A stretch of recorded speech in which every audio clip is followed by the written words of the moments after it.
இப்போ நம்ம வந்து ஃப்ரண்ட் முடிச்சிட்டோம்னா இப்போ பேக் முடிக்கணும். இது பாருங்கள், பேக் அட்டாச் பண்ணுறோம். சாரி, பேக்கு நல்ல பக்கம் வச்சுக்கணும். இதனுடைய நல்ல பக்கம், இதனுடைய நல்ல பக்கம். அதனால தான் நான் உங்களை வந்து கெட்ட பக்கம் நல்ல பக்கம் நோட் பண்ணுங்கன்னு சொல்கிறது. தைக்கும் போது நம்மளுக்கு ஃபாஸ்ட்டாக போயிட்டே இருக்கலாம். கட்டிங் பண்ணதுக்கப்புறம் நம்மளுக்கு தெரியுது. பாருங்கள், இது ரெண்டும் ஒன்றா வைக்கணும். 1/4 இன்ச்சை விட 1 பாயிண்ட் எக்ஸ்ட்ரா வைக்கணும். சரிங்களா? இப்போ அது நல்ல பக்கம், இதனுடைய நல்ல பக்கம். அப்படியே நம்ம கட் பண்ணாமல் மேக்ஸிமம் த்ரெட்டு வந்து பசங்களுக்கு போகாமல் நம்ம வந்து பார்த்துக்கணுண்டா. அப்போ நம்மளுக்கு வந்து இன்ட்ரெஸ்டாக இருக்குமா தைக்கிறதுக்கு. ஊசியில் நூல் உள்ளே போயிடுச்சுன்னா பசங்க ஊசியில் கோத்துக்கிறதுக்கே அழுவாங்க. தையல் மேலே தையல் கொடுக்கணும். இப்போது இதை பாருங்கடா, இதுதான் முக்கியமானது. இப்போ ஃபஸ்ட்டு நம்ம வந்து பட்டன் பட்டி 2 ஈக்குவலாக இருக்கான்னு செக் பண்ணிவிட்டு அப் அண்ட் டவுன் இருந்தால் கட் பண்ணிடணும். அதுக்கடுத்து பாருங்கள், இப்போ வந்து நம்ம நெக் பீஸ் வைக்கும்போது இந்த அளவு ப்ளவுஸ் எடுத்து ஃப்ரண்ட் நெக்கு கரெக்டாக இருக்கா செக் பண்ணணும். அதே மாதிரி பேக் நெக் கரெக்டாக இருக்கா செக் பண்ணணும். அது எப்படி செக் பண்ணணுன்னா அளவு ப்ளவுஸ் எடுத்து கிடச்சுமா கொஞ்சம், அது வேறு அளவு தான், பரவாயில்ல. இது பாருங்கடா, இது வேறு ப்ளவுஸு. பட் ஆனால் உங்களுக்கு எக்ஸ்பிளைன் பண்ணுறேன். இது பாருங்கள், இப்போ வந்து இது லெஃப்ட் சைடுன்னா நம்ம இந்த நெக்கு எல்லோரும் என்ன சொல்லுவாங்க, நெக்கு பெருசாகிடுச்சுன்னு சொல்லுவாங்க. பார்த்தீங்களா? அதை பாருங்கள், அதே மாதிரி சின்னதாகிடுச்சுன்னு சொல்லுவாங்க. இப்படி வச்சு பார்த்துக்கணும். பார்த்தீங்களா? இதுவும் கரெக்டாக இருந்தால் நம்ம வந்து அடுத்து நெக் பீஸ் வைக்க போகணும். அதே மாதிரி பேக் நெக்கும். ஏன்னா நீங்கள் பேக் நெக்கு சின்னது பண்ணிட்டீங்கன்னா நம்ம ஆளுங்க வந்து அவ்வளோதான் பேய் ஓட்டிடுவாங்க நம்மளை. இது வந்து இத்தினூண்டு தான் வரணும் இப்போது. அதனால் நம்ம என்ன பண்ணணும், அந்த பேக் நெக்கையும் வந்து நம்ம செக் பண்ணிக்கணும்.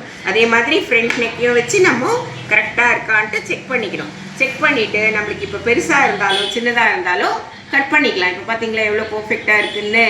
அந்த மாதிரி இதை செக் பண்ணிவிட்டு அதே மாதிரி இது கூடடா, இதெல்லாம் வந்து என் ஸ்டூடெண்ட் வந்து டிப்ஸு கொடுங்கன்னே உயிர் எடுக்கிறா. இதை பாருங்கள், இந்த பட்டன் பட்டி 2 ஈக்குவலாக இருக்கணும். இல்லைன்னா இது பெருசாகவோ சின்னதாகவோ இருந்தால் சண்டைக்கு வருவாங்க. ஓகேவா? இதெல்லாம் வந்து மெயின்ட்ரா. இதெல்லாம் நீங்கள் மெஷர்மெண்ட் பார்த்துக்குங்க. இப்போது நம்ம நெக் பீஸ் வைக்கிறோம். இந்த நெக் பீஸ் வந்து நம்ம பைப்பிங் கொடுக்க போகிறோம். அந்த பைப்பிங் எந்த பைப்பிங் வேணும், ஃபஸ்ட்டா செகண்டா?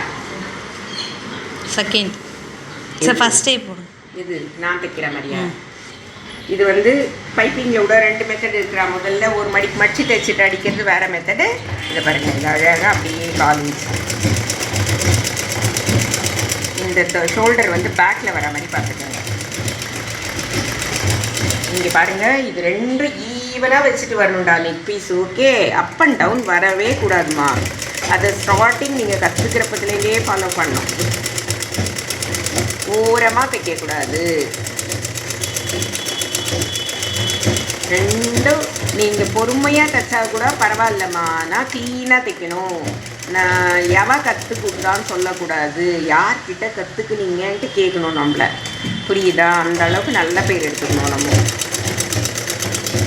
அப்போ தான் கஸ்டமர் வந்து நம்மக்கிட்ட வருவாங்க. எல்லா இடத்துலையுமே என் ஸ்டூடெண்ட்ஸ் எல்லாம் ஒரு பெரிய டைலர் தான். எனக்கு அதுதான் ரொம்ப பெருமை.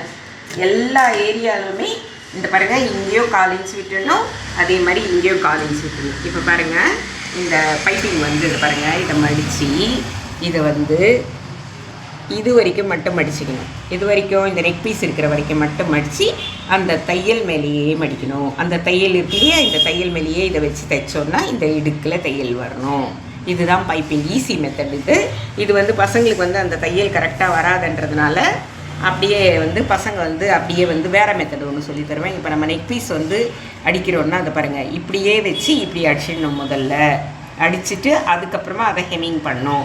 இப்போ எல்லோரும் மிஷின்லேயே அடிக்கிறதுனால நான் மிஷின்லேயே அடித்து காட்டுறேன். அதை பாருங்கள், இதை மடிச்சுக்கோங்க, இதை இப்படி அடிச்சிடுங்க. அவ்வளோதான். நான் இப்போ பைப்பிங் கொடுக்கல, நான் ஹெமிங்கே பண்ணுற மாதிரி மிஷினில் அடிச்சிடுறேன்.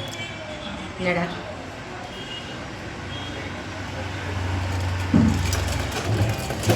அதை அப்படியே மடிச்சுக்கோங்க. ஏன்னா எல்லோரும் இப்போ டைலர் வந்து மிஷின்லேயே அடிச்சிடுறாங்க. ஆனால் நாங்கள் வந்து ஹெமிங் பண்ணுறவங்களுக்கு பண்ணுவோம். மோஸ்ட்லி நான் எல்லாருக்கும் பைப்பிங் கொடுப்பேன்.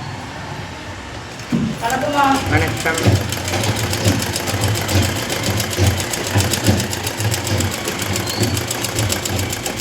ஊசியில் 2 நூல் கோத்து 4 போட்டுக்கோங்க. நீங்கள்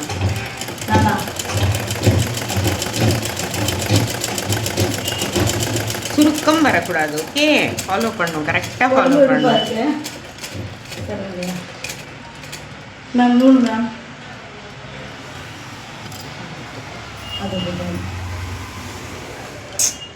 என்னாச்சு?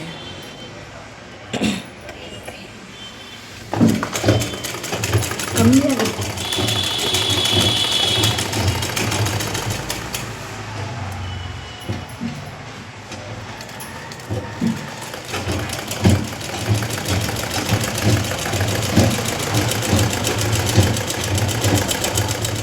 இது வரும்போது அதை ஃபினிஷ் பண்ணிக்கணும். சரியா?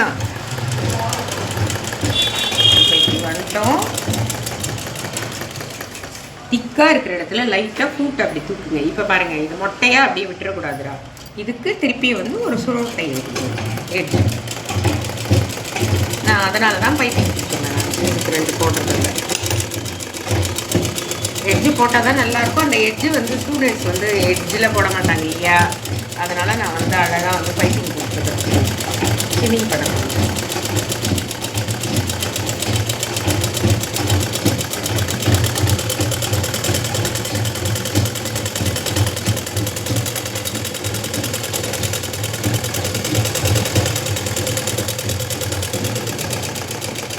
மெல்லமாக பண்ணணும் அந்த திக்னஸ் வரும்போது நம்ம.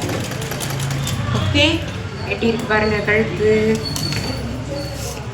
ஓகேவா?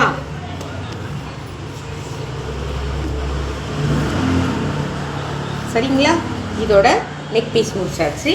இப்போ நம்ம என்ன பண்ணுறோன்னா, இப்போது நம்ம ஃபஸ்ட்டு வந்து கட் பண்ணிடுறோம் வீடியோவை.